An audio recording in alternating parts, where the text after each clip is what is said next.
Hello, friends and family. Thank you for joining me again. We are diving into Ernest from Earth, my first book that I've had published. It's a middle grade to young adult novel.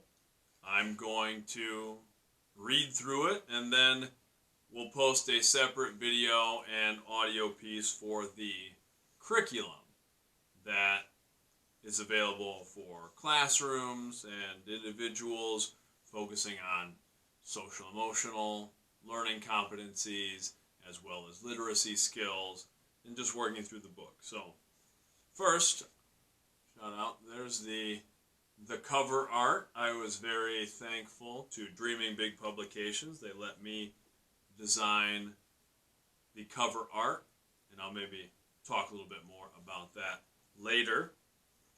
The first page here, we have the images, the editor information for Dreaming Big Publications.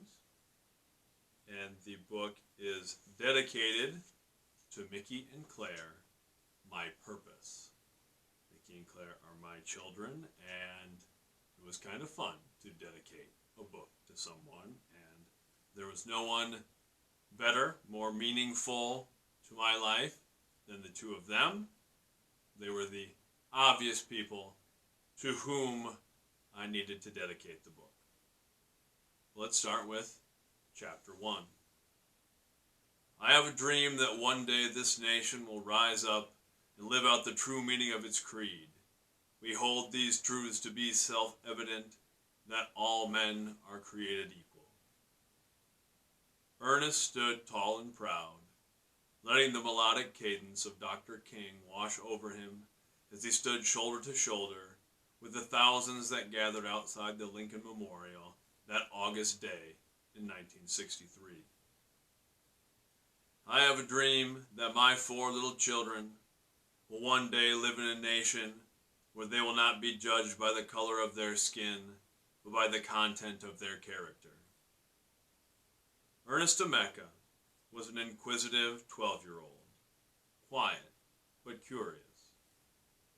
He had short, curly black hair, and his complexion was a warm, light brown that fell between the light olive complexion of his mother and the rich chestnut of his father. Ernest was tall for his age, tall and thin, but with square shoulders and sharp features. This is our hope, to stand up for freedom together, knowing that we will be free one day.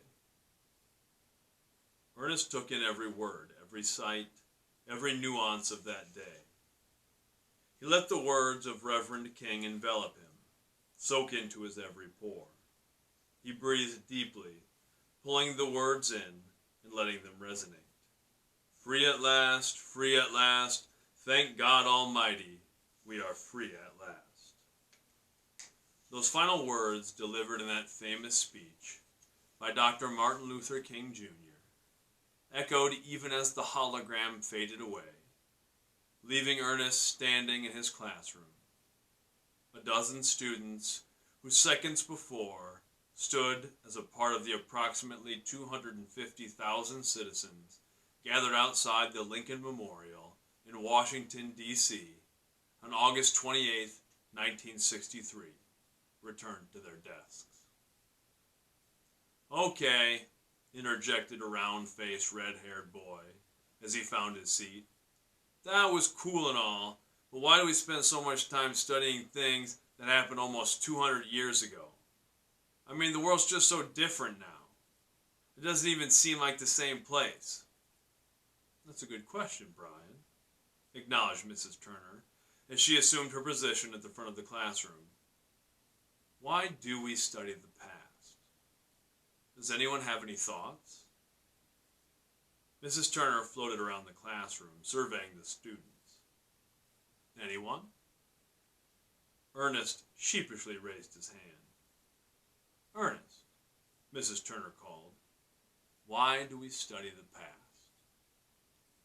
Well, Ernest began, to find examples. Go on, Mrs. Turner prodded.